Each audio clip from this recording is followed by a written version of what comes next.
It's time for another My Naughty Little Sister story by Dorothy Edwards, illustrated by Shirley Hughes. My Naughty Little Sister Learns to Talk. Once upon a time, when my sister and I were little children, we had a very nice next-door neighbor called Mrs. Jones. Mrs. Jones hadn't any children of her own, but she was very fond of my sister and me. Mrs. Jones especially liked my sister, even when she was naughty. Even when she was a cross and naughty baby with a screamy red face, Mrs. Jones would be kind and smiley to her and say, "There's a ducky then," to her. And sometimes Mrs. Jones would be so kind and smiley that my bad little sister would forget to scream. She would stare at Mrs. Jones instead, and when Mrs. Jones said, poor little thing," to her, my sister would go all mousy quiet for her. My naughty little sister liked Mrs. Jones. When my sister was a very little baby girl, she couldn't talk at all at first. She just made funny, blowy, bubbly noises. But one day, without anyone telling her to, she said, "Mum, Mum," to our mother. We were surprised. We told her that she was a very clever baby, and because we were pleased, she said, "Mum, Mum," again. And again. She said it and said it and said it until we got very used to it indeed. Then another day when my sister was saying, "Mum, Mum," and playing with her piggy toes, she saw our father looking at her, so she said, "Dad, Dad," instead. Father was very excited, and so was Mother, because our funny baby was saying, "Mum, Mum," and "Dad, Dad," as well. I was excited too, and so was dear Mrs. Jones. And because we were so excited, my sister went on and on saying, "Da, da, da," and "Mum, Mum, Mum," over and over again until Mother, Father, and I weren't a bit excited anymore. Only dear Mrs. Jones went on being especially pleased about it. She was a nice lady. So one morning when Mrs. Jones looked over the fence and saw my baby sister in her pram sucking her finger, she said, "Don't suck your finger, ducky. Say Dad, Dad and Mum, Mum for Mrs. Jones." And what do you think? My funny little sister took her finger out of her mouth and said, "Dones." She said it very loudly, "Dones," like that. And Mrs. Jones was so astonished she dropped all her basket of wet washing.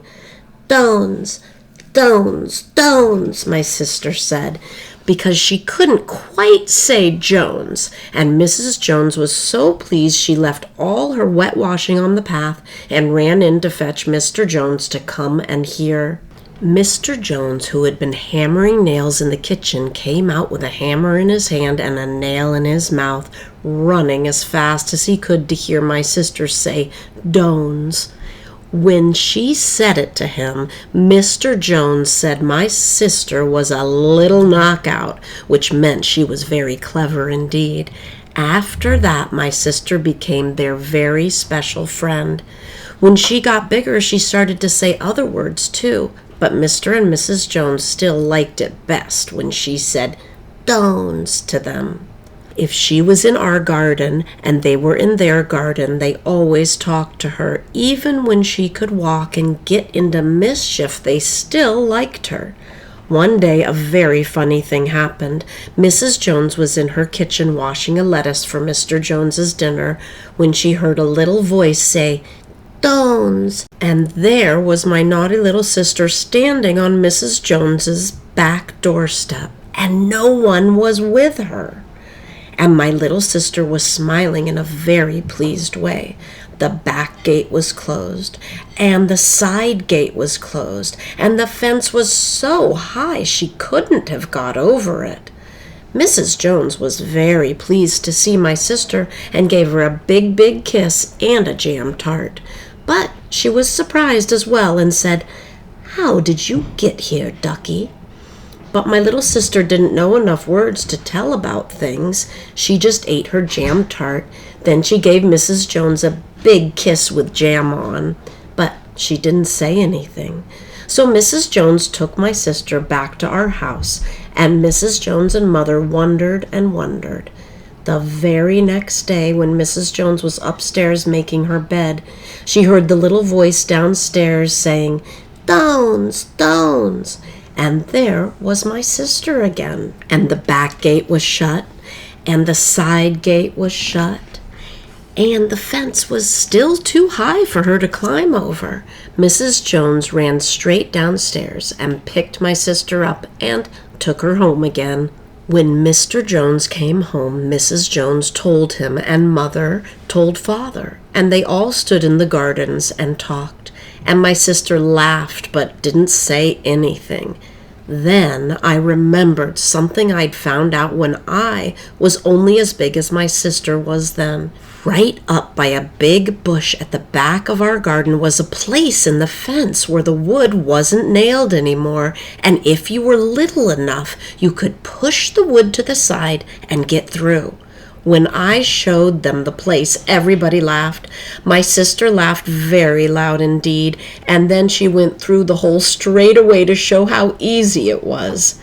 After that, my sister was always going in to see Mrs. Jones, but because the hole was so small and my sister was growing bigger all the time, Mr. Jones found another place in his fence, and he made a little gate there. It was a dear little white gate with an easy up and down handle. There was a step up to it and a step down from it. Mr. Jones planted a pink rose to go over the top of it and made a path from the gate to his garden path. All for my sister. It was her very own gate. And when Mrs. Jones knocked on our wall at 11 o'clock every morning, and my sister went in to have a cup of cocoa with her, she didn't have to go through a hole in the fence. She went through her very own Coco Jones's gate. Don't forget to subscribe so that you are notified the next time I put out another My Naughty Little Sister story.